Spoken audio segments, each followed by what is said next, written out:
Jake and Nog fight over their living quarters. Quark and Odo fight over a jacket. And no one gets killed in the Vulcan love slave. But it's a hell of a read.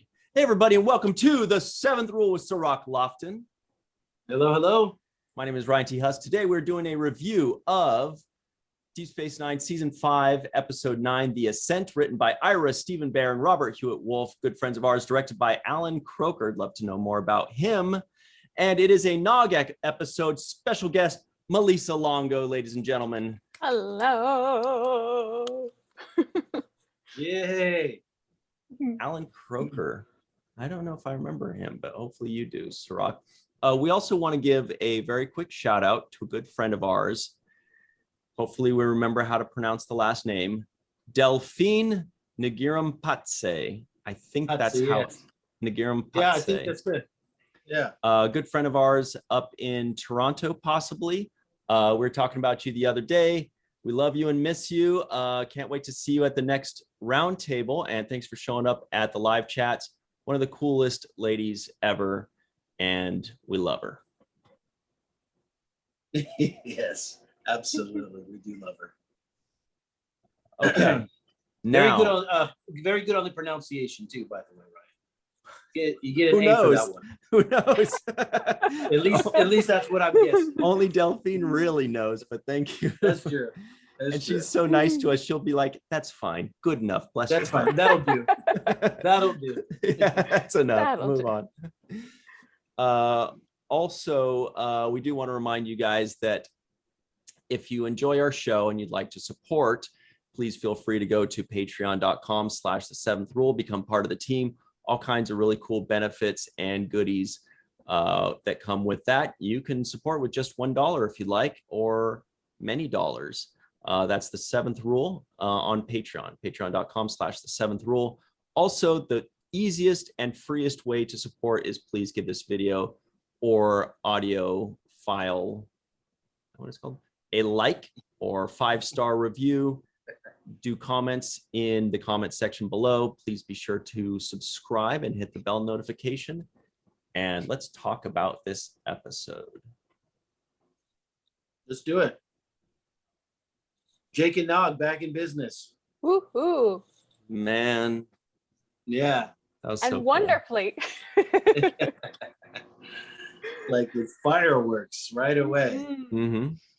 You know, I remembered this episode and I knew which one it was.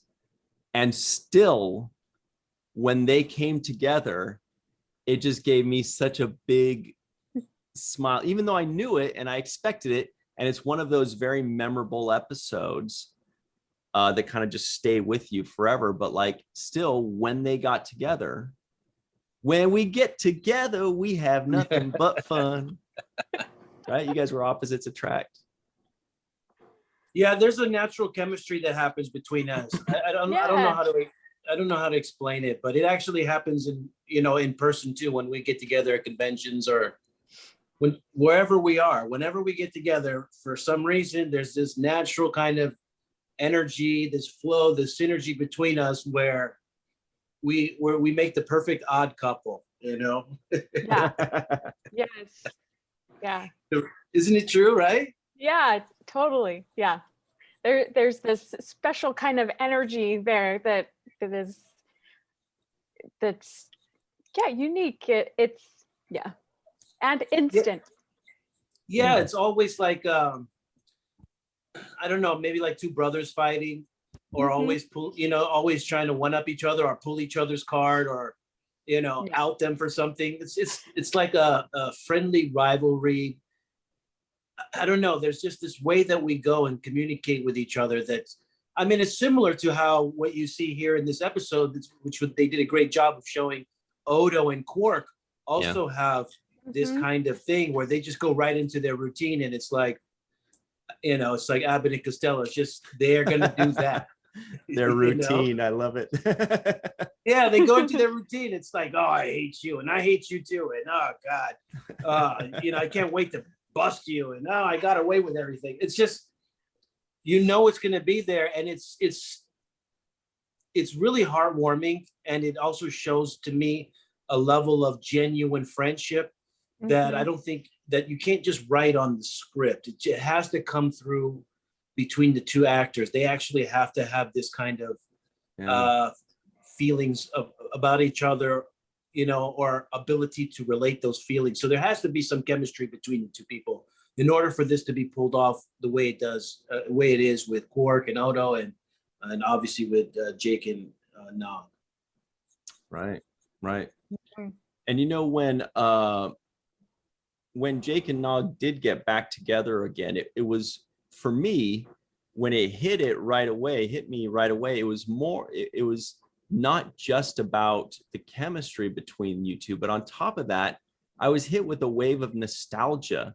Like, it hasn't been that long, but it was like, the good old days, because we'd seen Jake and Nog together, those on Paradise Lost, when you go down to Earth and we see Nog, but that was different. That was, that wasn't really what the storyline was about. You guys were bumping into each other. Plus there was the visitor.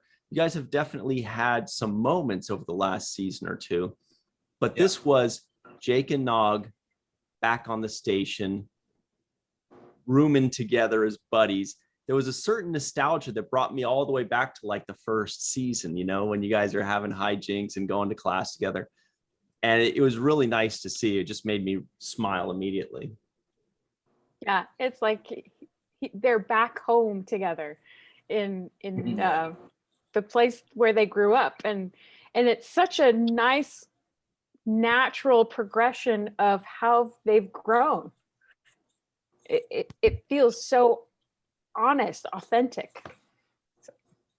Yeah, there was a certain element of that for me, that feeling of reminding me of my own days of moving out of the house when you first get your own place. We all have gone through that, where you get your first place, you may have a roommate, or you just move out to college or living on campus maybe, but it's that change of environment that we all go through when we're moving out of the nest and kind of spreading our wings and trying to find our own identity in life. And that a little element of that was brought up for me as well, and also the kind of camaraderie that you have with friends that known you for a long time. Like that's my friend from elementary or junior high school or whatever it is, and there's this bond that you have that you feel like you're in this together. Let's get a place together. Let's do this. Let's go out drinking together. Let's go to a nightclub. Let's do that. And so you're attacking your young adulthood, feeling like you have somebody in your corner. Partner in crime, yeah. Okay, Cirroc, when you had your first two-person move out, were you the Jake or were you the Nog of the relationship? Were you the messy guy? Were you the ball buster? I'm actually both. So that's the interesting thing. Sometimes when I get in a creative space, which is really interesting that they wrote it this way. Yeah. When I get into a creative mode and I'm writing or doing some project or really getting in a creative space, maybe making music, I get messy. I get really messy. Like papers are everywhere, and, Yeah. But it's like an organized mess. I know where everything is. Like I'm looking for this and I know where it is. We've all heard that before. I know where everything is. Yeah. Right. We've all heard that. Yes, I get in that organized mess, but then I get in zones also. I get in these moods where I'm like, everything has to be, A1 spotless clean. So I start cleaning toilets and showers and, scraping floors and wiping, dusting TVs and doing all this stuff. And I get real anal about everything having to be clean at some moments. So I'm actually on both sides of the spectrum. So watching this episode was kind of funny for me because I could be a little bit like Nog when I want to be, but I'm also a lot like Jake when I want to be, depending on the mood I'm in. Okay, we definitely have to ask this during the free-for-all if they're more Jake or more Nog. I think that's a great question right there. It is a good question. So we'll have to circle back to that because this is a good conversation and I don't want to lose it. So we'll definitely ask that a little later. Oh, real quick, just because I see this here, did you guys catch the reference of Fizzbin? When Quark, when they're on the shuttlecraft, the runabout, and Quark says, "You want to play a game of Fizzbin?" And I believe that was in the original series. There was that game. It was like a card game from A Piece of the Action, an episode where they go back to like some old 50s mobster planet or something like that, and they're playing this. And then Kirk was like, "Oh, you got to play Fizzbin." Except on Tuesday, there's all these weird rules, and it's ridiculous. And that's why it was funny. When Quark says, "Oh, I'll teach you. It's a very simple game." That's for those of us nerds that know the reference. We're like, "Yeah, right. He just wants to hustle them." Yeah, I was more looking at the Fizzbin cards, and with the deck of cards being circular and having this weird writing on it. I was thinking, wow, I wish they gave us a close up on those cards so we could kind of see more detail about what language it is, or what's on those cards. Did you draw them, Cirroc? No, I didn't. I couldn't get a good look at it. They actually look like coffee coasters, or Yeah, they do. Now that's a marketing idea. Fizzbin coffee coasters. Or those things that you put in the eyeglass thing where they would spin around. Oh yeah. I don't remember from when we called. were kids. Yeah. They were the 80s version of iPhones. Like, now I'm at Yosemite. Now I'm at Alaska. Yeah. Here's Disneyland. No, it wasn't even an iPhone. It was like the Oculus. Those. It was like one of those VR headsets that they made now.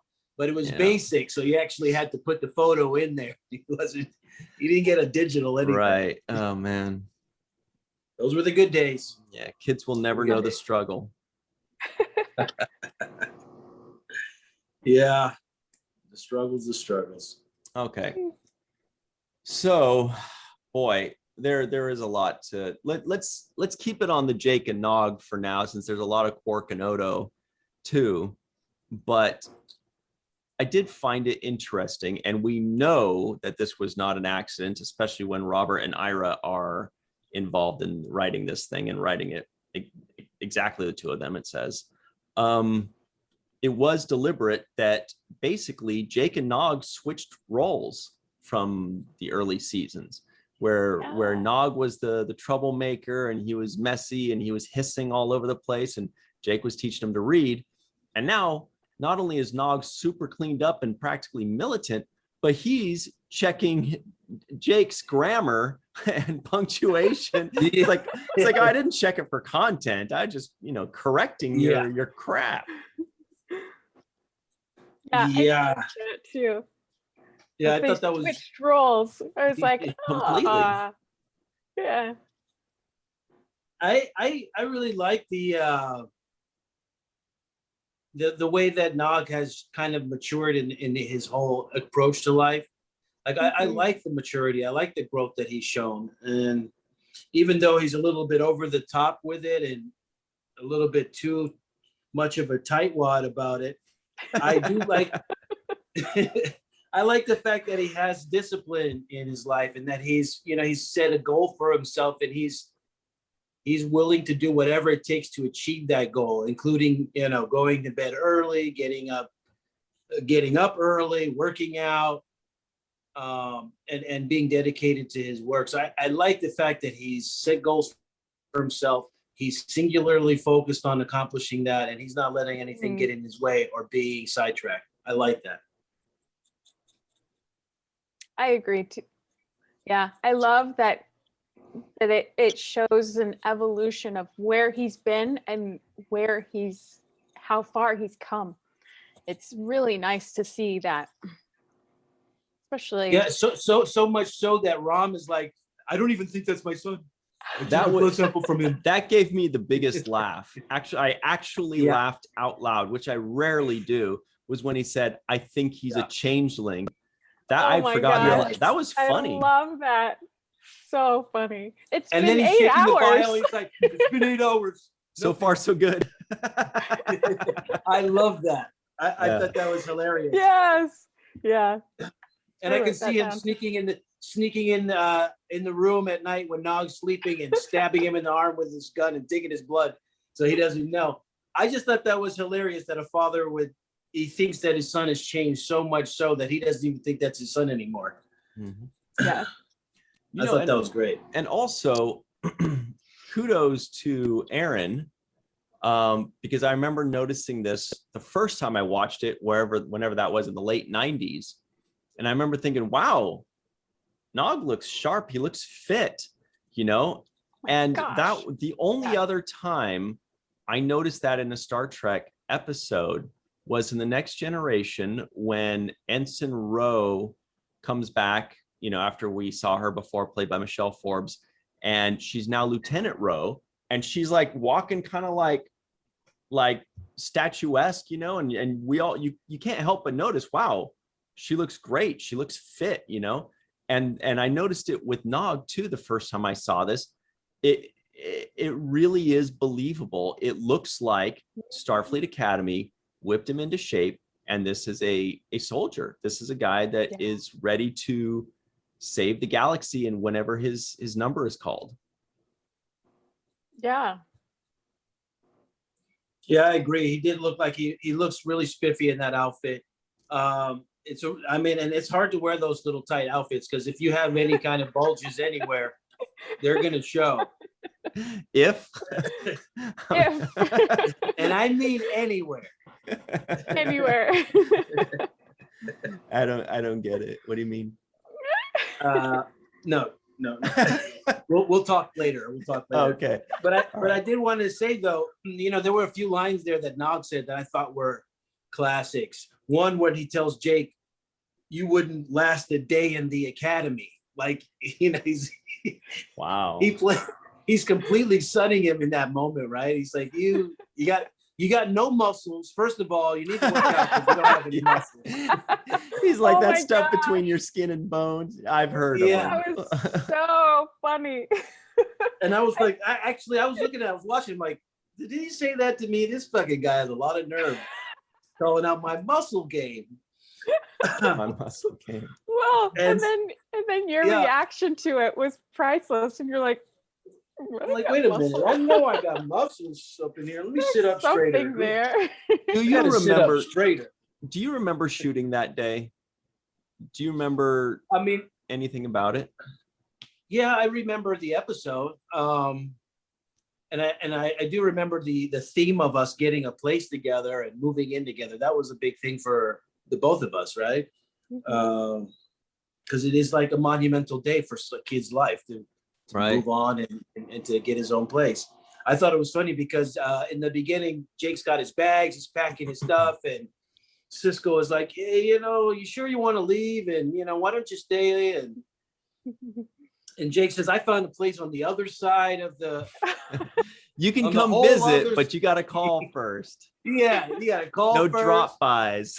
And I'm on the other side, so it'll take you a while to get there. I'm trying to get as far away from your supervision, right? Yeah. And then he says, yeah, I found a place in Section M, but I was thinking Section 8. And I'm like, they got Jake on Section 8? I mean, this is bad. Yes, A+. That's hilarious. You're like, come on, man. You guys, read the room here, guys. Damn, Jake's doing bad. He got to sell some more books, man, because he's in Section 8 over there. Especially in a place where currency really doesn't matter. I know, you gotta be doing real bad. You gotta be real bad. And he can't even do Section 8 on his own budget. He has to get a roommate to co-sign with him. Section 4 and Section 4. Yeah. We'll go 4 and 4 on this 8.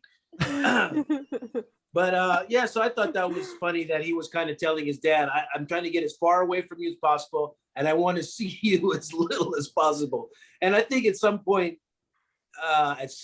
when kids are growing up, they go through this stage in their life where they're like, it's not cool to be around your parents for, you know, there's like a non-cool stage where you're like, yeah, I can't be seen with my parents. I'm too cool for, you know, I'm a teenager now, or I'm old enough to drive, or whatever that threshold that a kid thinks that he has met. I graduated high school now, whatever it is.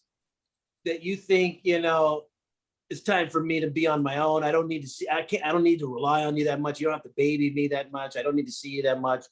And there's a moment in all of our, I think most of our lives where we feel like, you're cramping my style, Dad. You're going to be cramping my style. I need to play Dom Jot and talk to Dabo girls. Yeah. You're in the way. Dom Jot and Dabo girls. That's Jake and Nog's motto. They're like Dom Jot and Dabo girls. Yeah.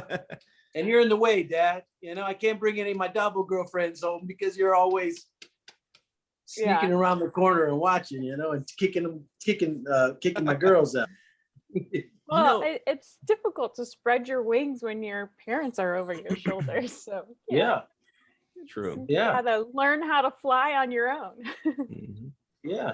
And now the reason I was asking about if you remembered any of those moments specifically with Aaron was because when you were talking about that banter that Jake and Nog were having, when he's like, oh, check out those muscles or non-muscles or whatever, I feel like Aaron just ate those lines. Like when he saw those lines, he probably thought, oh, I can't wait to say these to Cirroc. Like he was just like, oh man, oh boy, look at these. And he was like, I can just imagine that he was really looking forward to saying those lines to you. Yes. Yes. I got the same feeling, as a matter of fact, while I was watching it. I was saying he's getting way too much pleasure and joy out of ridiculing and clowning me out. There's one moment where he says, you couldn't fold a shirt. You couldn't fold a shirt if your life depended on it. Right. And I felt like that's, I was like, is this Aaron or is this not? I can't tell the difference. Yeah. Yeah. So he definitely gets, he got a little extra worked up for the insults that he likes to berate on his best friend. Yeah. Hmm. Good at the razzing. He's great. Yeah. I mean, he's great at razzing. Aaron is gifted at razzing. He's gifted at telling jokes. Mm-hmm. He's really good at sarcasm. Mm-hmm. So, he's actually really a comedian deep down inside. Like he has extremely great comedic timing, right? Yeah. Yeah. I mean, without the script, without anything, just his natural self. He's naturally gifted at comedic timing and when to tell jokes and what buttons to push in order to get a response out of somebody. When to tell jokes, as in whenever. He's like, if there's a joke, I'm taking wrong it. Time. Exactly. This is the moment. I got that totally from him. And I thought it was funny when Rom is having a moment with Sisko and they're both basically saying, I wish my kid was more like your kid. Oh, that was great. Oh, I love that moment. I thought it was special, right? It was like, they can learn from each other. And it was actually finally a moment in which the parents realized, because remember, they were completely opposed to us even being friends in the beginning, right? Mm-hmm. I don't want you to hang out with that guy. I don't want you to hang out with him. He's a bad influence. So originally they were opposed to us, but now you can see that as we've grown up, the parents now see the value in our friendship and see how much they can, how much we get out of it, and even they get out of it. So yeah, I think the bad influence turned into a good influence at some point, where we were both bad influences on each other. At some point, we became good influences on each other after we cycled through the bad stuff.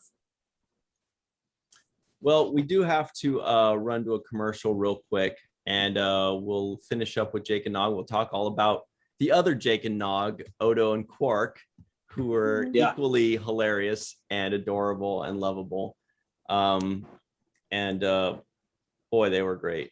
So we'll take a super quick break on the 7th rule, and we'll be right back.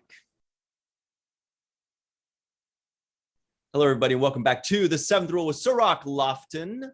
Yeah, hello. We've got Malissa Longo as well, kicking ass, taking names, chewing gum. I think that's about it, right? Blowing bubbles. Blowing bubbles, yes. Let's hammer through some trivioids. There were a lot This one had a lot of fun trivioids, but we'll knock them out. Here we go. Jake Sisko is moving out. Sisko can visit Jake's new place anytime he wants, but he has to call first. Jake isn't available for breakfast or lunch. Quark brings root beer as a gift for Nog. Odo and Quark are going to the Federation grand jury in Inferna Prime. Odo is a miserable, self-hating misanthrope, according to Quark. Odo needs an excuse to take a 2-week vacation. That's really what I think it was. No one gets killed in Vulcan Love Slave, but it's a hell of a read. The key to field study is simple. Keep your eyes and ears open, follow orders, and try not to get in the way. Spoken by Captain Sisko. He did say keep your ears open. He did. Mm-hmm. Quark hears a buzzing noise in the runabout. Nog didn't read Jake's book for content, mostly just corrected spelling and grammar. What an asshole. There's only one survival suit, and Quark wants to wear it. Nog has an excellent grasp of mechanical engineering. Jake loves to live in a messy home. Rom thinks Nog is a changeling. And finally, Nog says Jake is a slovenly, undisciplined, unfocused writer. Yes. And then he reported his dad as untidy. Yeah. That's the word he used, untidy. What kind of jerk are you, man? You're turning your dad in? You're making your dad get written up? Oh my gosh. So funny. That is so funny. No, this was really good. We covered the Jake and Nog stuff, a lot of it, but this Quark and Odo stuff too I thought was special. There were moments there that they shared that. I mean, there was even a moment where I kind of was moved to tears at some point. I was getting teary-eyed when Odo was doing his log. Oh. And he hit communicator, and he was like, last log, Odo's last log. He kind of was giving out his burial rites and how he wanted to be buried. And he even said what Quark's would be for him because he knew that Quark doesn't have one of these recorded communicator things. Well, and it was so thoughtful. I mean, it shows you how much they actually care about each other. And it was so, so sweet. And I almost got teary-eyed too. It's like, yeah, right. That was the secret. That was the secret slip in to let you know that he does care, that he's thinking, okay, this guy doesn't have this recorder thing, so I'm going to record his last will for him. That was a nice little touch that they snuck in there that was really good. Mm-hmm. And then I got emotional for that. And then Quark, when he was like, "You're gonna leave me," how much he relied on Odo too. So yeah, I mean, Quark is. We've watched him now throughout the show. He is a very complex person. He is not a cut and dry, surface level, cutthroat money grabber as he appears. He looks like he doesn't care about anybody, and he all he cares about is the bottom line and the dollar bill or the latinum. But really, he has like so many layers to his character and so many layers to his thoughtfulness, where he masks a lot of who he really is behind this veneer of toughness and shrewdness. But truly deep down inside, he's like a romantic guy. He loves women. He loves being with women. He's shown his romantic side a few times. And he's actually been a hero in several occasions, right, where he showed up and he saved the day. He saved the people's lives. He's, in this instance, if it wasn't for him kind of hearing the sound of that buzzing and being in tune with what was going on, he kind of saved them in that moment. Then he saves Odo by carrying him up the mountain with a broken leg. He also solved the mystery, which I thought was really intelligent writing, which was when he says, "I'm not a suspect, I'm a witness." Right. And, that's that aha moment. And, it just shows again, not just his heart, but that he's a super smart guy. Well, and with some modicum of integrity, because that takes a lot of guts to go and testify against the Orionist Syndicate. So, there's, I agree. He has this veneer of who he appears to be, but deep down, he's really a good guy. And the same with Odo. He's got this, facade of who he's supposed to be, but deep down, he's a softie. So, How about Renee's acting? Speaking of Odo, when he had the So broken good. leg and he's just like, rah, rah, rah. He's more monster than man at this point. It was amazing, and I would have loved to have Armin on today too, just so that he could talk about. Because I was wondering where that was. Do you guys have any idea? I mean, they clearly went out of the 25-mile zone or the 30-mile zone, like. Yeah, I actually wrote that down in my notes. I did some research. That was shot at the Paramount Mountain. The Paramount logo. Yeah. The Paramount logo has a mountain. No, I'm completely making that up, but it sounded really good. I was so excited. You know what the worst part was? When Totally you said that, I was like, I think that sounds familiar. Right. I was like, does that? Where is that Paramount Mountain? But I think No, it's but like I think it's like in Africa or something like that. Like the actual Paramount Mountain. It's somewhere like not even on this continent, I think. Now that I think about it.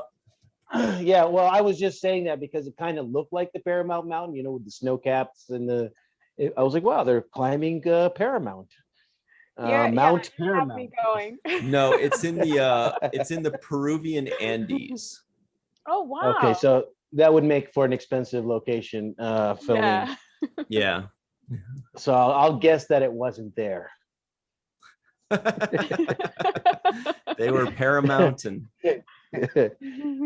but yeah, I thought that was really great, and there were moments there you mentioned in the dialogue that kind of express how clever Quark is. I think there was one moment where he says, "So you thought that you were gonna pretend like you knew when you didn't know, so you can get me to spill my guts about what was happening." That was clever of Quark to think of that, right? Yeah. Mm-hmm. And the other moment I thought was really good is, they spent a lot of time trying to tear each other down when it got to the frustration level, when they both had it, when they both basically thought they were going to die and it was the other guy's fault. They got into a place where they were just trying to cut each other down as far as they could, right? And I hate you, and and this and that. And I thought it was interesting what Quark said in that moment. No, Odo says, this whole time, something, you're really a nobody. And Quark's response was, he says, so you spent 10 years of your life trying to catch a nobody. Right. Which one of us is the bigger failure? Right. Mm. And I was like, whoa, that's like, that was kind of, that's and like, Odo got caught with that. Like he got it was an uppercut. When I caught him on the chin, he was Whoa. He was reeling. Maybe I am a failure. Jeez, he's right. Yeah, that's like it was very similar to like the old, kind of insult, which is, something to the effect of your friends are even bigger idiots than you for being your friend, or something of that nature, Mm-hmm. right? And he's saying like, you're calling me a loser, but you spent your whole life basically obsessed with a loser. What does that make you? Oof, he did not recover from that. No, Odo couldn't recover from that. He actually, that was a big blow to him. He got wrecked. Yeah, he got wrecked. And Quark hit it right on the, he's like, you thought, and this actually goes back to the previous episode that we saw, Things Past, where Odo and the Sisko and them are transported back into Terek Nor, into the old DS9, mm-hmm. and they're watching the mistake that Odo made by wrongfully convicting these Bajorans for trying to assassinate Gul Dukat. And he made a terrible mistake by not following the research and not really doing the due diligence of his investigation. Right. And I thought that this was kind of a callback to that, because he's basically saying, you got it wrong again, Odo. You got that time wrong with the Bajorans when you said they murdered or they tried to murder Gul Dukat, and you've got me wrong now by thinking that I'm some kind of Orion Syndicate, member who's, I'm not, and you've got it wrong. So you need to stop making these assumptions and guesses that only put people in the bad light and actually jeopardize them. I thought that was kind of a poignant little needling for Odo. Yeah. There's a lot of I wouldn't say humiliation, but a lot of grounding of Odo. Like, people are kind of bringing him back down to earth. He's taken his lumps. He's improving as a person, whether it's the founders, knocking him down a peg or two, whether it's Quark, but he keeps going. He keeps pushing and yeah. Go ahead. No, I was just gonna say there's been a lot of learning moments for him. Right. Of oh yeah, I was wrong back then, but now, I see things differently. Right. He's a lot of humbling moments for him. But the line that he said that I loved was when he gets saved and Dax and then he says something like, what about Quark? And Dax says, looks like he saved both of your lives. And Odo says, I was afraid you'd say that. He's like, that now I owe him to boot. Now on top of everything, he saved my life. Oh, poor guy. He's like, I could never live this one down, and I'll never hear the end of this.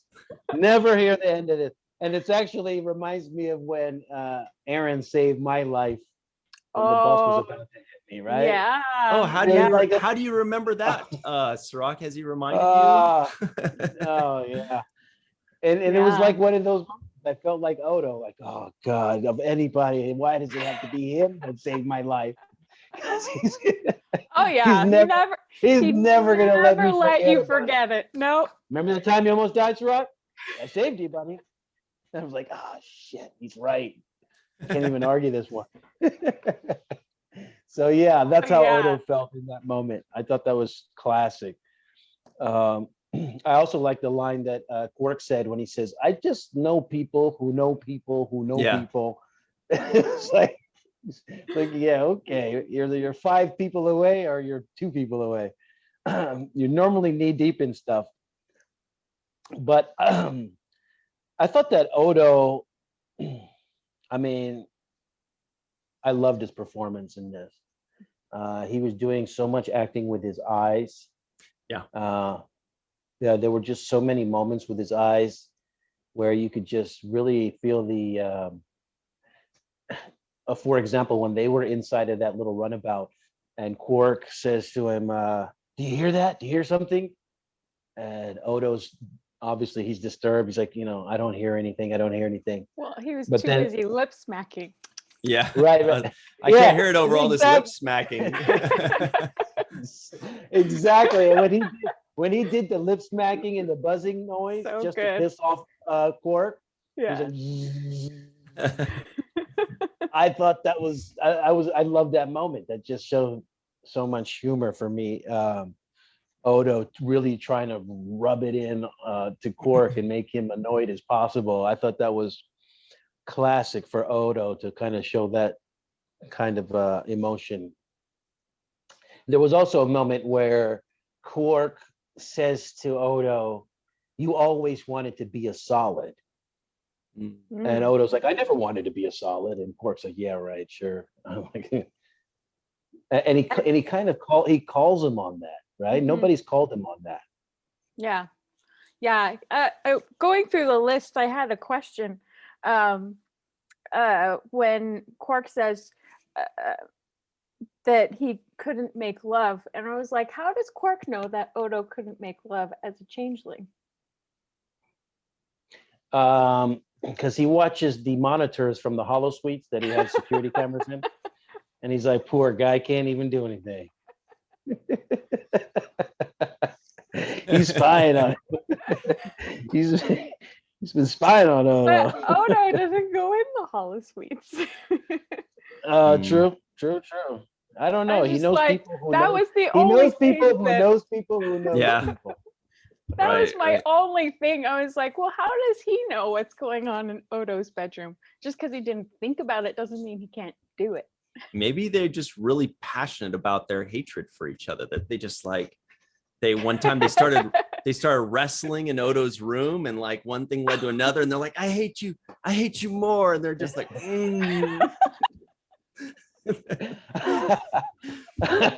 I thought Odo. I mean, obviously there's something I there. hate And then this Odo's more. like, I'm going to teach you a lesson by squeezing your ear softly. Oh, that was Fox. another moment that I did a laugh out loud when Odo was slapping the shit out of Oh, Quark's head. On his head, yeah. He's like, wake up. I love that moment. Quark's like, hey, don't try to use this as a stop reason to. hitting me. Yeah, I love that. And the little comedy with the ear and the hearing. I can't hear. I'm losing my hearing. I thought all of Oh that my was great. gosh. Armin was great in that. Hello, hello, hello, Hello. hello. Yes, You know- I love that moment. Also, real quick, so I looked up Alan Croker, and he has done a lot of Star Trek episodes. He has directed 13 episodes of Deep Space Nine, 13 episodes of Voyager, and 13 episodes of Enterprise. So Wow. clearly, number one, he was one of their preferred directors, and number two, 13 is his lucky number. Yeah. I don't know if that's like by design. Maybe he's like, I will only do 13 episodes max. That's it. What about Voyager? Okay, I'll do 13 of those. I mean, that's a lot when you really break it down. 13 is half Yeah. of the season, right? And we do 26 episodes in a season, so he's done 13. He's done Right. an entire half season worth of Deep Space Nine. And this is just his second episode that he's directed. So clearly they found him, or he found them, or whatever it was. And then after that, they just kept using him again, because his first episode of any Star Trek was The Assignment. And then this is his second. And then from there, he did, 11 more. And then they brought him over to Voyager, brought him over to Enterprise. So clearly he's doing something right. We'll definitely keep. I had an eye a on question too. I had a question for you about the Orion Syndicate. that. Mhm. Now, we had heard about the Orion Syndicate prior to this episode, if I'm not mistaken. Yeah, they're cool. But isn't this the same Orion Syndicate that's being talked about in Discovery? Yes. Well, Okay. Kind of. well, It's- the same as the same in the same way that the Klingons are the same Klingons in Discovery. They've right. taken creative changes, but Yeah. it is the same thing. It's the Orion Syndicate. It's also harkens all the way back to the original series. The green dancing ladies are Orions, and Right. the interesting twist there that we find out in Enterprise is that the ladies are actually the ones in charge. They just pretend to be these slave women, but they've got these pheromones that control the men and all that. It's like this interesting thing that you find out about, kind of like their hierarchy and the insidiousness of the way they do things. But yeah, the Orion Syndicate is just basically a giant organized crime, group. And is this the first we hear about? Is DS9 the first series that addresses the Orion Syndicate? Not the Orions, but the Orion Syndicate. I don't know. I don't remember them mentioning it in Next Generation at all. Like, I don't even remember if there was an episode that even addresses Orions at all. As far as the original series, I don't know if they go any further beyond the Orions into the Orion Syndicate. So it could very well be that Deep Space Nine was the first to address them. We'll definitely have to ask the nerds in the free for all, the ones that know more than we do. That's a good question. Yeah. Yeah. Then wasn't there a moment there where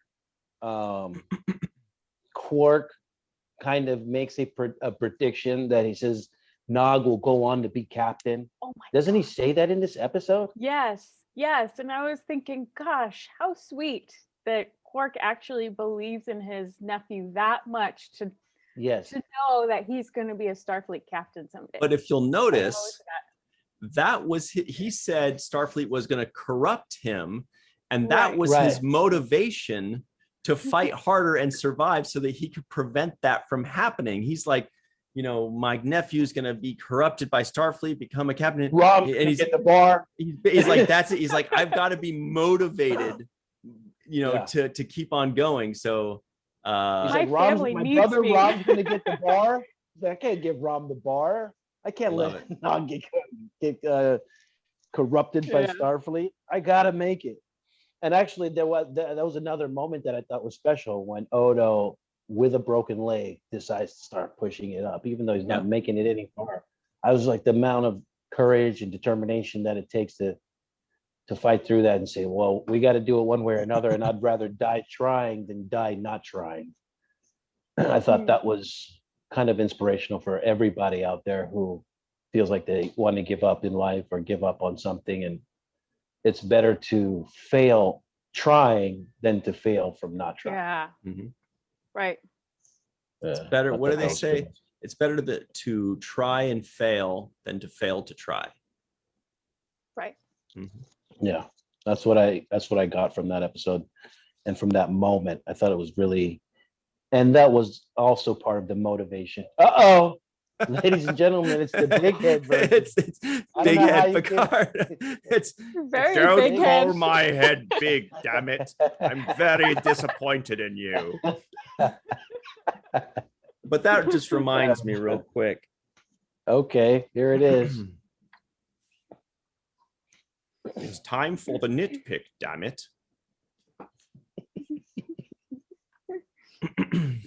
If you're wearing a big old jacket with a hood and you're that cold, why don't you flip the hood up? That's the nitpick. All right. Okay. All right. They're freezing and they're like, hey, every little bit, you know. I'll buy that a little bit. Except for the camera wouldn't be able to see I was gonna them, say, but, you know. the answer is camera, yeah. Is the camera. Yeah, that's why they needed to do it. Yeah. But I thought that was funny. He was like, finders keepers. Like, I'm gonna be warm while you're freezing your ass off. I thought that was another little dig by Quark that was kind of funny. And then as soon as they cut to the next scene, Odo's the one wearing it. I was like, oh, that's pretty. Well, I love that they agreed to switch the on and off the pants and the jacket. Yeah. Yeah, and if you look closely, they're pants is a actually rip-off. sharing gloves. One guy's wearing the left hand glove, Right, yeah. and one guy's wearing the right hand. So Brilliant. these guys Love are it. really, Great details. or we're gonna split it right down the middle. I thought that was good. Now, what about the final scene where Quark says, hey, remember when I said I hate you and you said you hated me? He's like, I meant every word of it. And Odo says, so did I. And it's this another beautiful moment where Quark is saying, I hate you, but he's really saying I love you, right? Exactly. Like when he says, like when Odo's going off to the Founder's homeworld and Quark's like, you know, oh, you're never coming back. Cool, awesome, you know, but he really means like, you better come back. Right. Yeah. Yeah. Yeah. There was so much love in that scene. It was great. Yeah. And I think that's another tribute to the writers, to Ira and Robert, who wrote this episode. But they always take the thing that you're going to expect and they kind of twist it a little bit. So in that moment, you expect them to say, I didn't mean, you know, all that stuff I said back there. Yes. Right. I didn't mean it. You know, I take it back. Or, you know, we were in desperate times and it was life or death. And I don't really mean any of that stuff. But instead he doubles down on it. So, you know, that's good writing in my opinion. Right. Well, I agree. Yeah, it's the nature of their relationship. And Yeah. why change it now? Because it works so well. Plus, I also think from a good writing standpoint, they're trusting the audience. They're trusting the audience to get it, to read between the lines and to say, no, I don't buy it. You guys love each other. You just refuse to. I don't, you know what I mean? Like there isn't even a hint. There isn't a wink. There isn't a, well, I meant it if you meant it. You know, they just play it straight up and they say, our audience will figure it out. They know these characters long enough. It's been 4.5 seasons. They'll piece it together. Really cool. Yeah, they do trust the audience to do that. And they also are just building this relationship where neither person is going to budge on and fully reveal themselves. They're always going to keep a little bit back and hold a little bit back, and they're going to still stick to their guns that they hate. You know, I still hate you, so I'm not giving up that argument. I'm not relinquishing that. Yeah. So I like that fact. Now we've only got a minute left, so it's just about time for Jake Sisko guesses the IMDb score. This is not an opinion. This is a prediction on what the weird people in the world that click IMDb buttons, what they think of this episode. What do you think, Cirroc? Yeah, it's interesting because I don't know what they look for when they're watching these episodes. I don't know what it is that makes an IMDb rating sway one direction or another. For me, what I look for is my attention span. Are they keeping my attention when I'm watching this episode? Am I listening? Am I watching? Am I anticipating the next scene? And so that's for the first marker that I go for. If I'm bored and I want to do something else while I'm watching an episode, automatically I feel like this episode sucks. It's not holding me. But this wasn't one of those. This is one of those really nice episodes, but I don't think it was so far above where it was like, oh, this is, you know, In the Pale Moonlight or one of those kind of episodes where everybody's like, yeah, this is hands down amazing. But it was definitely good. So I'm going to give it around the average 7.5, 7.5 in that margin there. 7. All right. Melissa, would you happen to have a prediction? Well, I already looked, so it's not fair. Would you like to give Cirroc the good news? Yeah, you were right on the nose. 7.5? Yeah, right on the money. Oh, see? That's it. That's about right. Yeah, that's what I would get. My eyes went, wow. I'm getting good at this thing. I'm getting good at this now. Don't get cocky, So, yeah. kid. What do we have? What do we have next? Let me see. Next episode is going to be Rapture. So don't get cocky. We'll see if you can nail that one next. I don't know if it's good or bad, but we'll see. But I do have a suggestion for you, Ryan. You need to start the Orion Syndicate. Hell yeah. Thanks for using that voice on that. I appreciate it. Ryan. Oh, Ryan. Oh, Ryan. Yes. Now, lastly, we'll save the NAM for the free-for-all and the Trekkian name.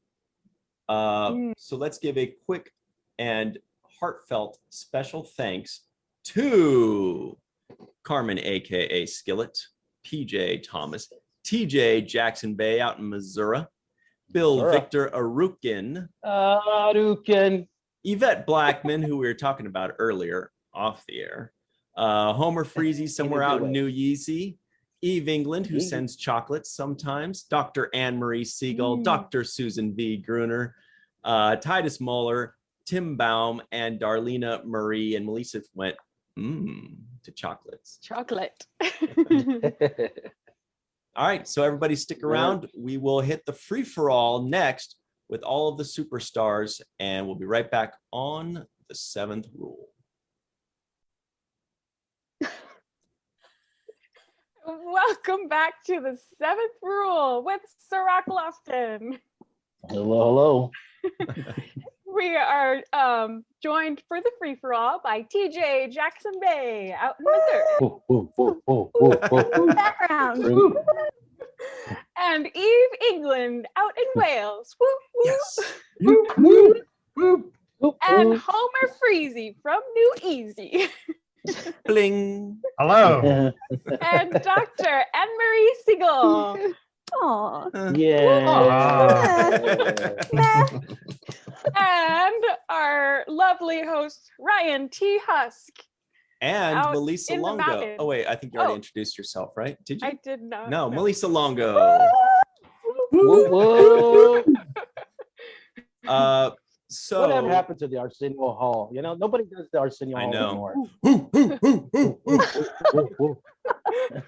I like that. Bringing it Yeah. back. Bringing it back. Yeah. About Good, that. bring back. Okay. First things first.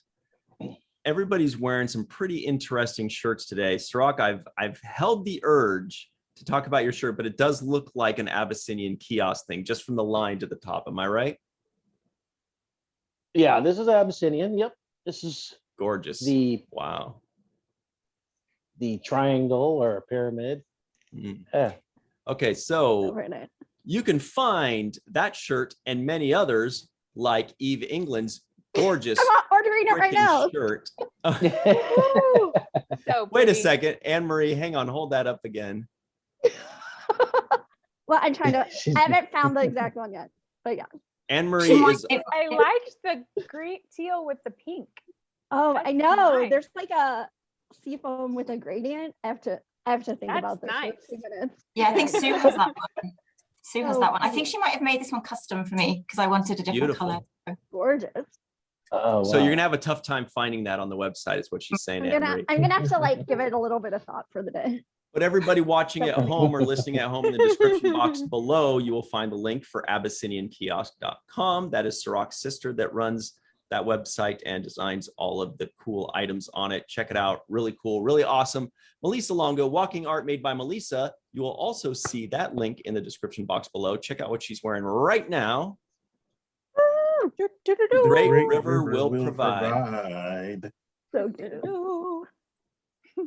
That's like a let's- Ferengi orange color. Mhm. TJ, I can't tell. It looks like regular shirt today, right? Hold on to Greg. Oh. Oh, Yeah, there we go. good reveal. Good reveal. Yeah. And lastly, Homer's got a very special shirt as well, right? Yes, this is Felixilla, cousin It, and you can get this on punkarmy.net. You can also get the Be Kind merchandise there, as well as some other stuff. And the proceeds, I'm given to understand, benefits his family as well. So I've I love seen the Chase shirt. Masterson seen And- it. yeah, Very I have seen a picture of her wearing it, and I'll just say in passing, I know we're getting into the episode momentarily, but this is Odo's hairdo during parts of this episode. Adorable. Brilliant. Adorable. Brilliant. Oh, wait. Brilliant. I'm wearing a 7th rule shirt. Oh yeah, we skipped that. Here we Oh, go. Hang on, wow. I'm pulling it See up. that? Yep, Ferengi eyes. Cool Ferengi Ferengi eyes, which We're means not- there's a purple hold on. 7th rule on the back. Oh wait. I like that purple. Ta-da. Well, this one's the navy, but there's purple 7th rule written on the back. Oh, That's looks what purple cool on there. Ferengi eyes means. Awesome. Very, Nice. very, very cool. Mm. So now about this episode, very quickly, we did not mention the NAM, but there is one NAM. Does anybody know it? A non-appearance mention. Mm. We can, I we know can it. figure it out. Morn. Yep. Ooh, that's Oh, tricky. Melissa, yeah. I think there's a wharf. There's a wharf in there too. There is a wharf in There there. is Worf and Dax. And Dax. But Yep. they were Yep. in the episode Yeah, they. Oh, I at- had where- one at the and they came very beginning? end. At the very I know. end only. Oh, at the very end. Damn it. Oh yeah. I know. yeah, yeah. Yeah. These are So so close. hard. Ah. I am so Try obsessed so with hard. TJ's background.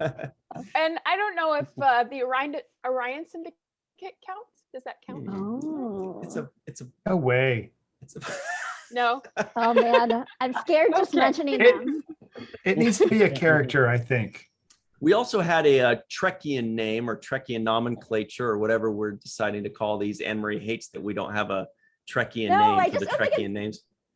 And that was a Vorian pterodactyl, which is what Odo always turns into, a something Ian something.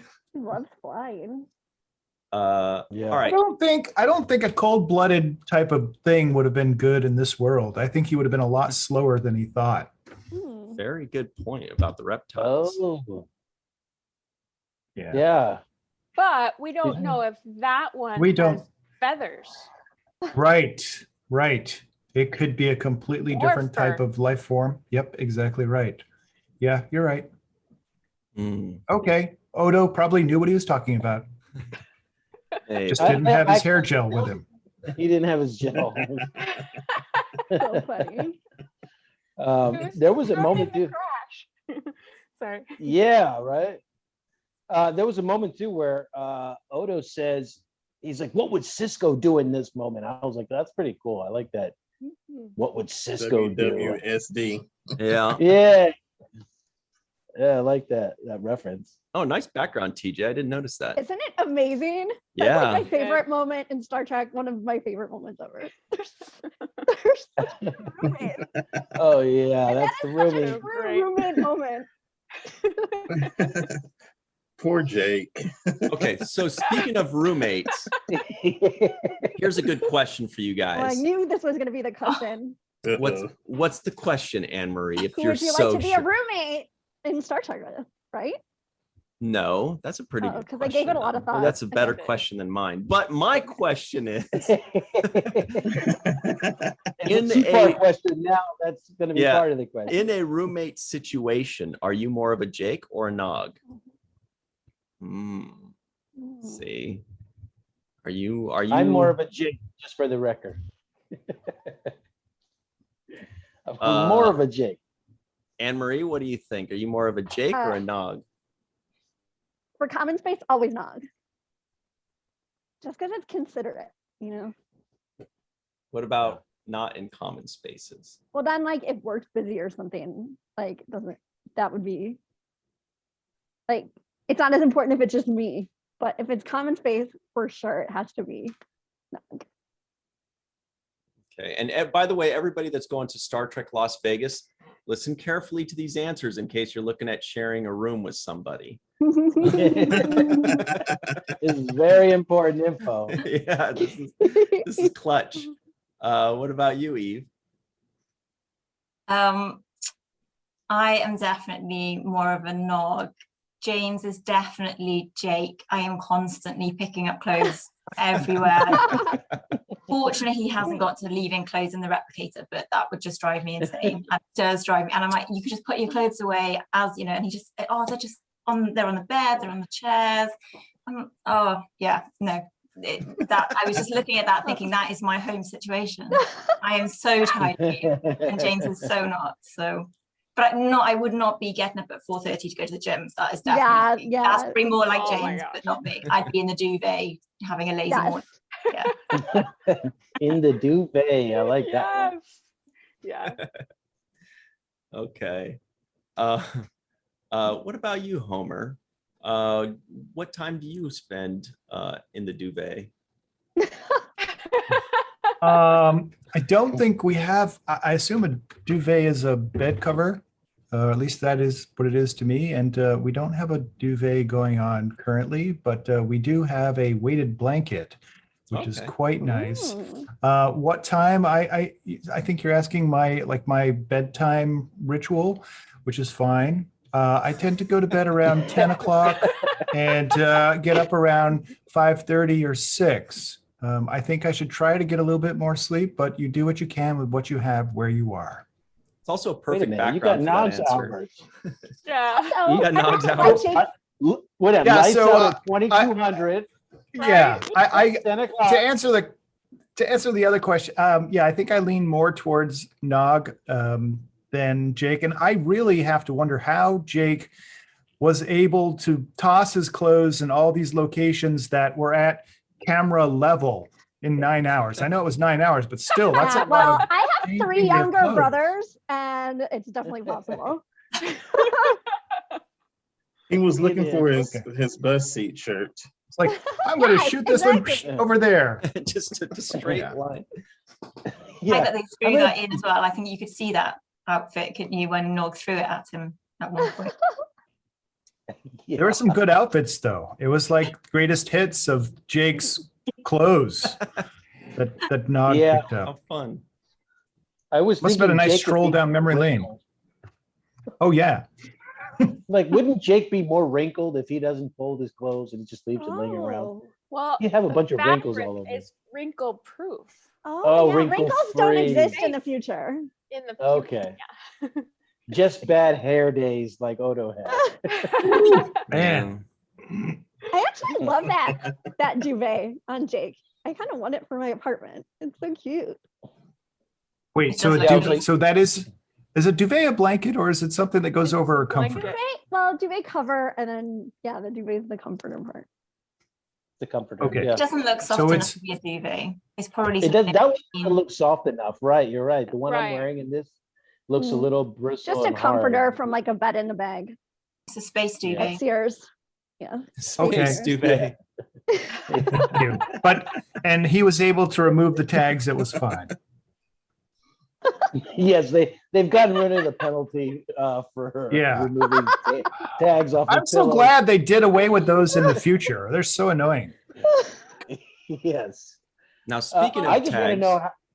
no, Oh, please, what? Cirroc, Go ahead, please. Ryan. That was a terrible segue. Please save. Oh, good. I'm going to save all of us. No, I was thinking of what Eve was just saying. How does Jake's underwear end up in the Replimat? Like, that's a little disgusting. That's where the food comes out from. man. Oh, Don't- good call. Gross. don't put your That was drawers underwear? over there. Yeah. I missed Oh. the Yeah, I mean, underwear shot.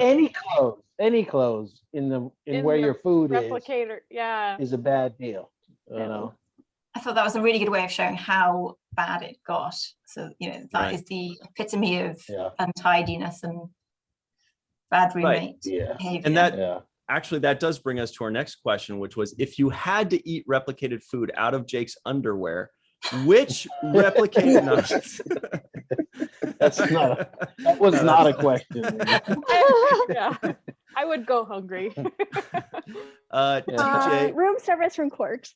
TJ, what do you think? Are you more of a Jake or a Nog at the I'm home? like Anne Marie, definitely Nog in the common areas. Just because I don't want the real Nog to come around yelling at me to pick up my things. Like that's just not fair, and it's not a good thing to do to someone else. But regardless of whether I'm Jake or not, there are no clothes in my kitchen Yeah. laying around. Wait, Like, okay, when not I'm laying there, around. Okay. So there are so clothes naked on. kitchen. You get a lot of bacon what the grease heck? burns on your chest. Ow, man. Actually, when I was working in the burn unit, like the most common thing I saw was people who cook, well, without shoes, not without clothes, but them getting like burns on their feet. Like, Well, you know what it's Yeah, from? It's and they from never when you grow. put the frozen French fries into the grease. Mm. Oh yeah. Oh yeah. You get Yeah. They're gonna get get you. top. Mhm. That's what So an will that apron's bacon. for. Mhm. Yep. And shoes. okay, who's the Jake and who's the Nog at your house, Ryan? Well, let's find out from Melissa first if she's Okay. the Jake or the Nog. Actually, let's all guess right now if Melissa's a Jake or a Nog. Oh, that's hard because she lived with a Nog. Should we go It's around? gotta How be do you want to do this? I just throw it out. I'll say I Nog. think Nog. Yep. I think She she's, seems very disciplined and she's She's more of a smiling Jake. mischievously. an orderly. I'm gonna say she Yeah. is a Nog, except for in her workspace where she is making stuff. Well, 'Cause Mochi remember- is definitely the Jake. Because remember, she's very creative, and the things she makes are very are crafts heavy. Mhm. Those are things that Yeah. They make a mess when you do crafts. Yeah, I think that damage is localized. okay. Right. Eve, do you have a Yeah. guess? I think I agree with Homer. Yeah, I think generally speaking, Melissa's very tidy, but probably makes a bit of a mess, but then is very tidy once she's finished doing what she's doing. Mhm. Mm. All right, Melissa, let us know. Are you more of a Jake and Mochi is more of the Nog, or? I think TJ was the closest in that my workspace is more like Jake. and that it takes over everything, because when you're creative, it's, yeah, you need to see everything available to you. But for the most part, everything else is pretty tidy. Mhm. Barely. Yeah. When I, time permitting. A lot of What about caveats you, Ryan? there. She's a Jake. Pretty sure you Yeah, have a very it's, Jake and Nog situation at your house. Because there were a lot of little hints that she gave us. Just real quick, just to finish, when she says, "Oh yeah, it's confined to my workspace," but then she said something like, "But my And workspace it takes over. the whole house." Like, well, then that kind of sounds There's like more than one workspace, but my bedroom is very tidy. So, okay. it's, and my bathroom is very tidy, and everything else is pretty tidy. It's just my workspace is very large too. Okay. So for me, I guess I think I'm more of a Nog. You're like the biggest Nog. Yeah, just, yeah, not as hardcore as Nog, but yeah, I think I'm definitely more of a Nog. I think that's the situation. And I've lived with a couple Jakes where I'm like, how did you make so much of a mess in so short of a time? Or like, how are there like 15 dishes in the sink how did you have 7 meals in the last 2 hours? How did, for me, it's more of like a baffling thing where I'm like, how are you able to make such a mess so quickly? That seems like work. Like it It's takes just an to mess effort. with you. It might be because they just want to Like, watch let's me see what like happens. where I like Yeah. walk by, I'm like, do, do, do, do. Maybe they just want to see that reaction. I don't know.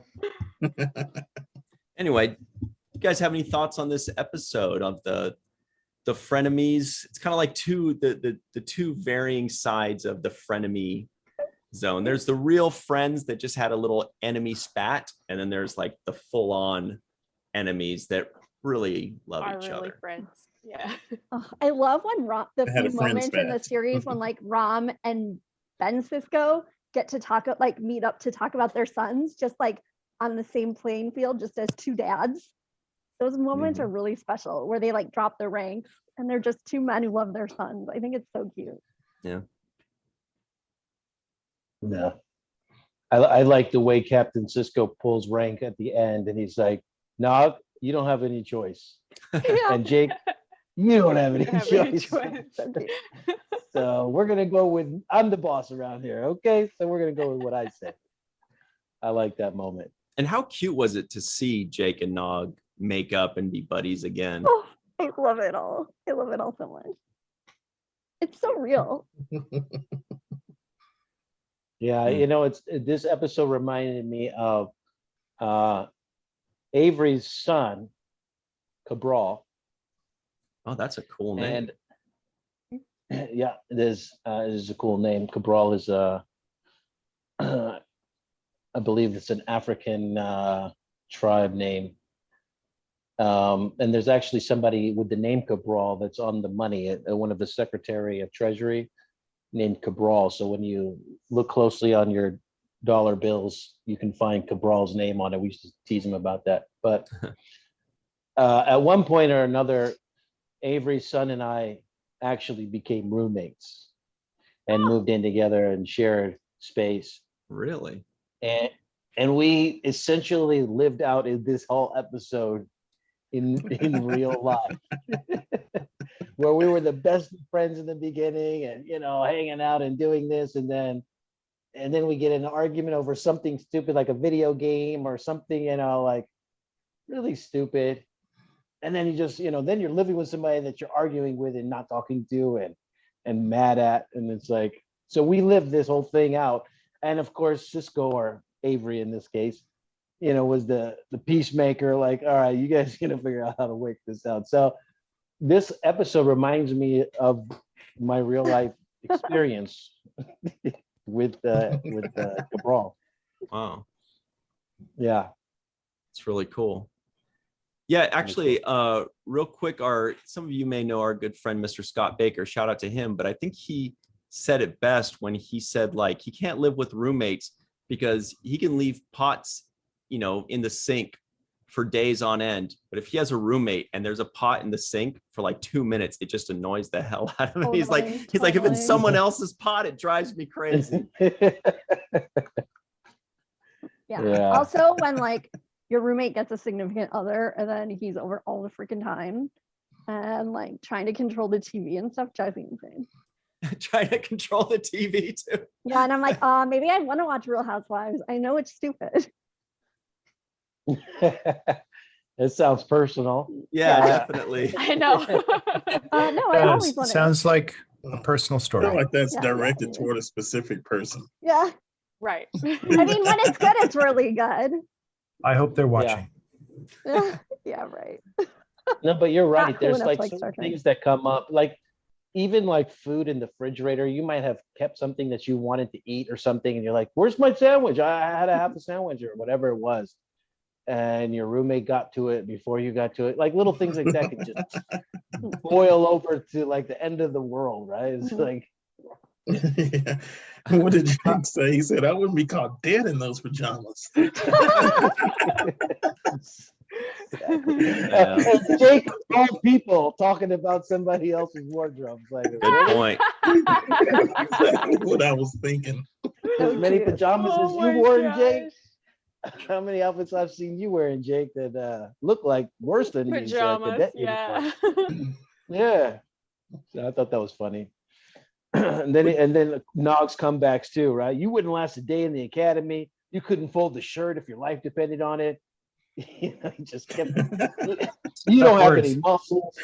Yeah, he just You kept don't going. have any muscle. Yeah. I was like, whoa, who is this guy? What do you guys think about Odo and Quark? Oh my God, that last scene is just the cutest thing when they both laugh. I love it so much. Yeah, when they both laugh when they say they hated each other, they Yeah. meant it. Yeah, and they share a. I put in my notes. They share a giggle. But like, if I was Quark, I would have like made sure Odo knew all the details of everything. Oh, he probably did. Knowing But I mean, Quark. like about the Obsidian Order, like before, I wouldn't have been so like Oh. coy about it.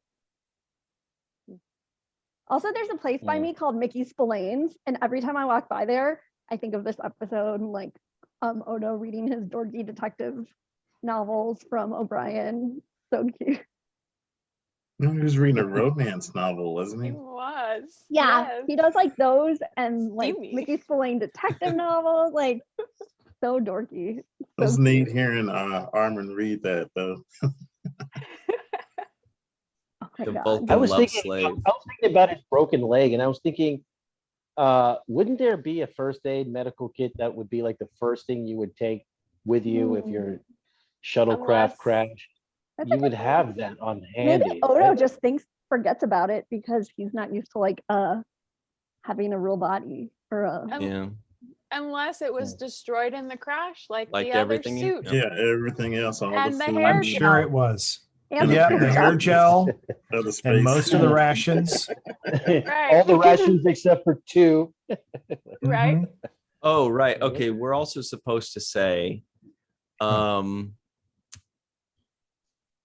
if you had to have one Star Trek character as a roommate, Oh, boy. I forgot that was Oh this God, was did you promised. take a note of this when I said it? This was a promise that we made Okay. at the beginning. So let's hit that up. Anne Marie, you can start us Oh, off I since thought about it apparently you knew we were already. going to do it and Yeah. you know the answer. Oh, Definitely man. Jadzia, because she's so cool, and we would have such fun brunches at Quarks the next day after like nights out, where we like kind of talk about our escapades and like who came out of her room in the morning and what happened after we like last saw each other. It'd be like a Sex in the City brunch. It would be super fun. Mhm. And I she's can see you. still. I can see you guys gossiping. Oh, Shakar, tell me Oh, did more. you see that person? Captain Yeah, Baudet. Oh yeah, we would talk a lot about Captain Baudet, and I feel like her amazing sometimes it's really nice to live with people who have a really good outlook on life and like live in the moment. It helps me like with that more. And I like that. Hopefully What do she'll you- rub off on me. What do you think, Eve? Who would be your roommate of choice? I was going to say Jackson, and then I thought actually she would just wait. You just would never get any peace and quiet because she'd be gallivanting all the time. Gallivanting. So you'd have And the I other sleep side through of, everything, so it's fine. yeah, so you'd have Anne-Marie's side, you'd have the fun part, but then there'd be a really bad downside to that as well. Well, I don't know. I think Keiko would be quite nice to, she just always seems really chill and she seems tidy. She can Oh, real cook chill. really well. Don't kill Yeah, I your think- bonsai plans. Yeah, she can look after your plants because I always kill my plants, so that would be helpful. That is a Yeah, I don't pro. know. I think maybe Keiko. That's a bit boring, but I think she'd be a safe bet. I think. It's fun. Good one. Yeah.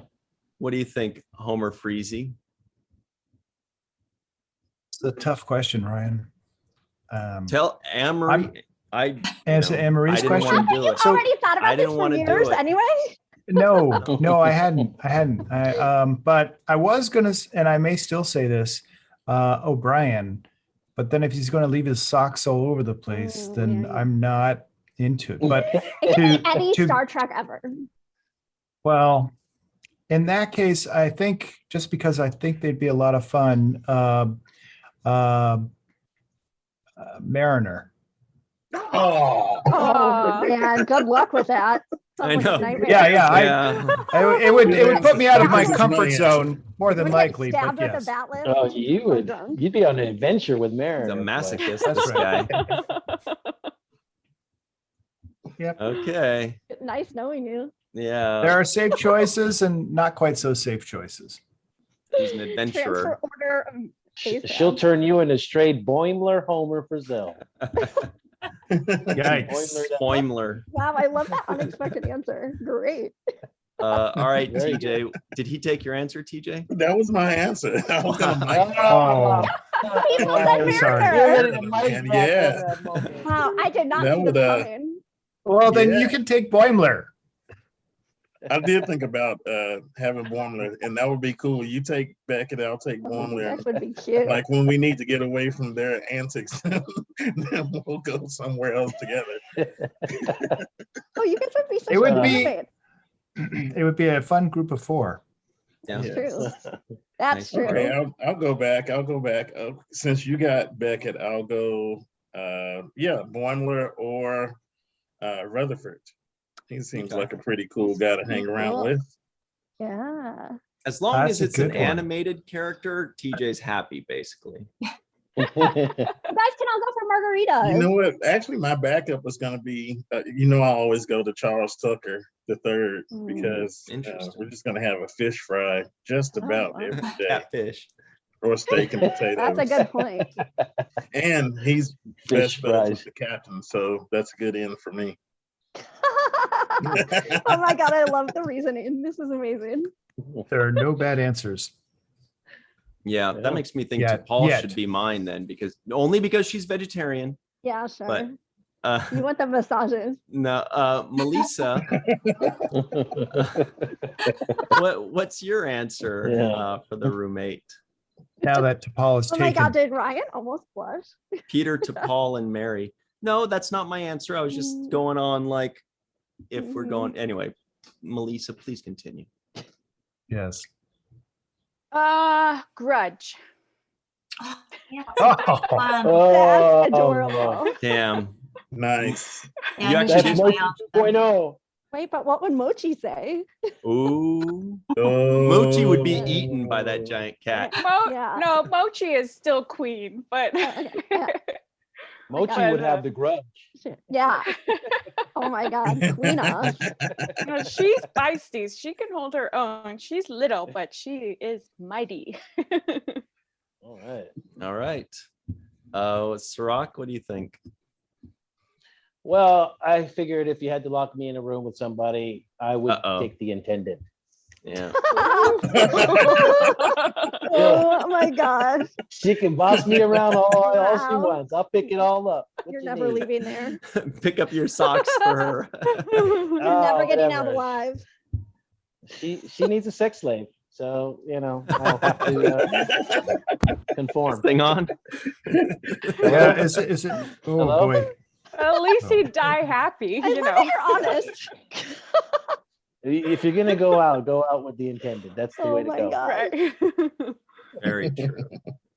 Well, Melissa halfway stole my answer. I was going to say Spot because Oh, Spot. You're such a dork. I'll take Spot over Grudge any day. I'm just saying. Maybe Like, Spot doesn't want you. Oh, I mean, Aw. Spot does. All Not cats Spot. love me. Grudge flew a spaceship. Yeah, well, Grudge Oh. can keep flying a spaceship. I like Spot. Oh, But if I had to go with the human or with something not animalistic, then I was thinking also a good one would be Joseph Sisko because he can cook and he's very soothing. That's smart. And I feel like he's the kind of guy that he would cook sometimes, but then the other half the time he'd be like, do you know that I cook literally all day? The last thing I want to do is Right. cook for your ass when I get home. He He would want But- to cook for to you. work. He want to cook for you, but you'll get leftovers. Right. And so I was thinking, but I would still end up getting some kind of kickback somewhere down the line. And he seems like a very pleasant and easygoing man. So, and he'd always be at the Guinea pig restaurant. He'd for always his be new gone. recipes. Yeah, Good That's point. true. He keeps but restaurant you hours. would have to help him wrestle that alligator back up to the ceiling every night Yeah. No cute. or deal. every morning. No Cute, deal. cute, cute. Amazing. I thought of another one too. Badgie, is that his name? Badgie. Oh my Yeah. gosh. You my want to live God. with Badgie? You're just Such a masochist. He just wants to die. That's along the same lines as the intendant, I guess. I guess basically it's me. the intended and my would be roommate fun just- before you die, but Badgie will just kill you. Oh my gosh. Death wish. He'll be helpful up until he kills me, though. He'll be really helpful. Amazing. I thought Anne-Marie was going to say Luoxana because that's her answer for everything. Oh, yeah, that's true too. But I want to have like a fun younger girl lifestyle with Jadzia. I want her to make me cooler. Did you say Esri? No, I didn't say Esri. I would say they're Esri. the same I think person. she'd man. She be would. good. Esri would be. Did you a say really a chill younger girl experience from the old man? Yeah. Yes, yes. No, I mean, I love her. Wow. I want her joie de vivre, and she'd be a great wingman to go out with. Okay. Speaking of going out, on our way out, who would you least want to be roommates with? Oh. Starting with Anne-Marie again. Here it is. Oh, that is so many people. Trip Tucker, I can't stand him. What? What? Oh God, he's so obnoxious. I can't stand him. Or Bones. I hate Bones. One of those We two. know. Oh. I Wow. like Whoa. Southern accents. Tell us how Wow. you really feel, Anne Marie. I don't. Bones is so full of himself, and I hate when he gets like Vulcan racist. I find that really offensive. Yeah. The Vulcans themselves are racist. Yeah, That's true. but doesn't mean They're you can't very be big. racist. But you can be bigger than that. I don't like. I don't like that at all. Right. Yeah. All right, Eve, what do you think? Huh. Least wanted roommate, in your opinion? Kywin.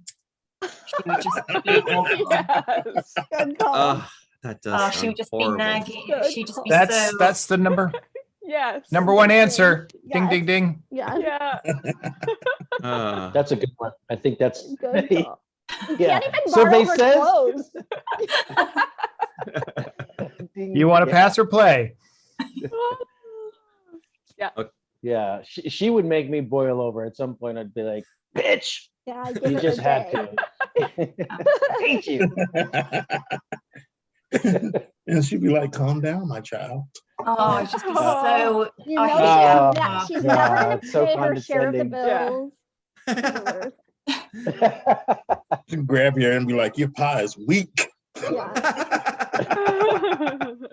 Yeah, it wouldn't last long. She'd be punched in the face. very quickly. Wow. Eve getting feisty. Exactly on the show. Get it, girl. Wow. There's fire in that belly. Yes. Punch in the face. Bam. There you go. Take that with you back to Bejor. My child. All right. Homer, who would you end up punching in the face if they were your roommate? I don't think I would punch Kai Wynn, but she was in the running. Man, this is a really tough question, but I have to go with Gul Dukat. Rude. Oh yeah. Yeah. Um, Low hanging fruit, as TJ would say. Oh man, I just worry that like when he can be charming, I might forget how much I don't like him, and like I wouldn't want that to happen. So A very astute point, Anne-Marie. yeah, exactly. It'd be like, what are you doing shedding in the kitchen sink? Come on. Ew. There's scales everywhere. Yeah, that's not respectful. Come on, Ducat. Yeah. Yeah. Hmm. Okay, TJ, what do you think? Well, I probably would not want to live with Shenzan Oh, Oh yeah. but I would want to live with Wow. Tom Hardy. because he's got this condition going on, and he's just like sitting in the corner like, it's like veins are bulging Plus, you'll out. have Remans coming and going at And all from the- hours. Yeah. Who needs that? Who needs that? Not paying rent. Okay, Yeah. that's a good one. Malissa, what do you think? I have to say, Kai Wynn is an amazing answer, but that's not Yes. what I'm going to say. I'm going to say I would not want to live with Q Hmm. because Yeah, he'd be a too pain in the much ass. chaos. Yeah. What about the Prophet? I feel like they'd be annoying too. Mm. In that way, Pompous. giving you weird flashbacks when Be you don't like want prophets, them. I'm trying to sleep, and they'd be like, sleep. Yeah. What is this? Exactly. They're so annoying. So good. Yeah. You wouldn't know if you're dreaming or if you're actually Oh, having a vision or God. something. You just get really So, Suck. and so clingy. So good. Yeah. And we found out the other day that Sisko is a buffer for the prophets, by the way.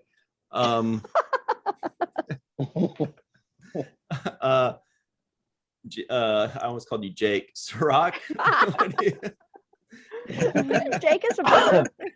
Yeah. My guess is Worf. I don't think Worf is a good roommate. Oh God, he's the worst. And all that prune juice, I'm not going in the bathroom. That's the best answer. Yeah. need separate bathrooms. Incense. Oh, You got burnt incense and stuff. Come on, Worf. You're killing me with the prune juice for This breakfast. all meat diet. Mhm. I Can't wouldn't you drink go a in- Ractigino like everybody else? Oh yeah. Yeah. And his furniture on TNG is so uncomfortable looking. Yeah. So you wouldn't get any good furniture for your common space. Oh So man, would- yeah. So, no Worf. Would Odo be a good roommate or a bad roommate since he spends time in a bucket, but he doesn't have any serviceable furniture? Hmm. Well, He's so grumpy. I don't know. He might be because remember he was so mad when stuff was out of place by like a millimeter. Oh yeah. Centimeter. oh yeah, he's fussy. Okay. Won't He eat would be Yeah. bad. So he's Yeah. definitely a Bad. knock. he's definitely a nog. Yeah. Yeah. It's 2 On the nog centimeters. to Oh, Jake scale. God, I Yeah. can't do this. I'm out of here, Odo. He would not be good. I think Morn would be a good roommate. Right. Mm. He wouldn't Right. stop I Doesn't talking. think stay so, annoying. too. He'd be really good, right? No, he's always at the Or not. bar, so he wouldn't even be at home. He's never there. That's a plus.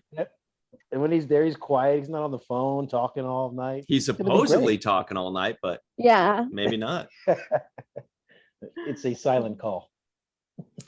Okay. Oh, I'll tell you guys who I would least want as a roommate. By far, Captain Catherine Janeway. Just though, I'm just kidding. Not she's Oh fine. yeah. Um, Always in the bath. It's super weird. She walking around in strange pink nightgowns. No, maybe Deanna Troy, because popping I really just don't want somebody knowing my true intentions Mhm. all day, every day. I think that is a recipe for disaster. I don't, I'll be like, That's a good point. Or like know. when you like just have to be nice if something's annoying you and then it doesn't go any further, but she would actually know that you're She'd be like, annoyed and then it might I turn into sense you're something. lying, Ryan. Yeah, that sounds I'd be like, annoying. man, because I am always. But It wouldn't even have to be like with her, like somebody else you could interact with, and later on she's like, he pissed you off, didn't he? but I love her civilian clothes and then I could borrow them. Yeah. You seem upset. No, actually, you are upset. Yeah, I don't want be a that. toughie. I wonder Anyway. if dress Yeah. though.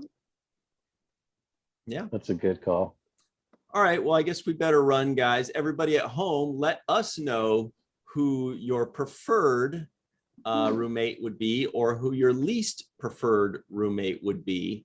Also, let us know if you're more of a Jake or a Nog on the Jake to Nog scale. You could be 80% Jake and 20% Nog. You know, kind of figure it out. Oh, I Let like us that, know a that spectrum. in the comments below. And on the picture here, the comments are just below Cirroc. And what's funny, Emery? I was like, I guess it does work because usually when people are pointing like this way or that way, but it's Right. always going to be It just inverts below. it, yeah. Yeah. Anyway, that's it. Thank you all so much for joining us. Thank you to Marie Segal, Malissa Longo, TJ Jackson-Bey out in Missouri, Homer Frizzell, Eve England. Special thanks to our favorite human ever, Mr. Aaron Eisenberg, for this show and for this awesome episode. And for Cirroc, Lofton, and myself, we'll see you again. Always remember the 7th rule.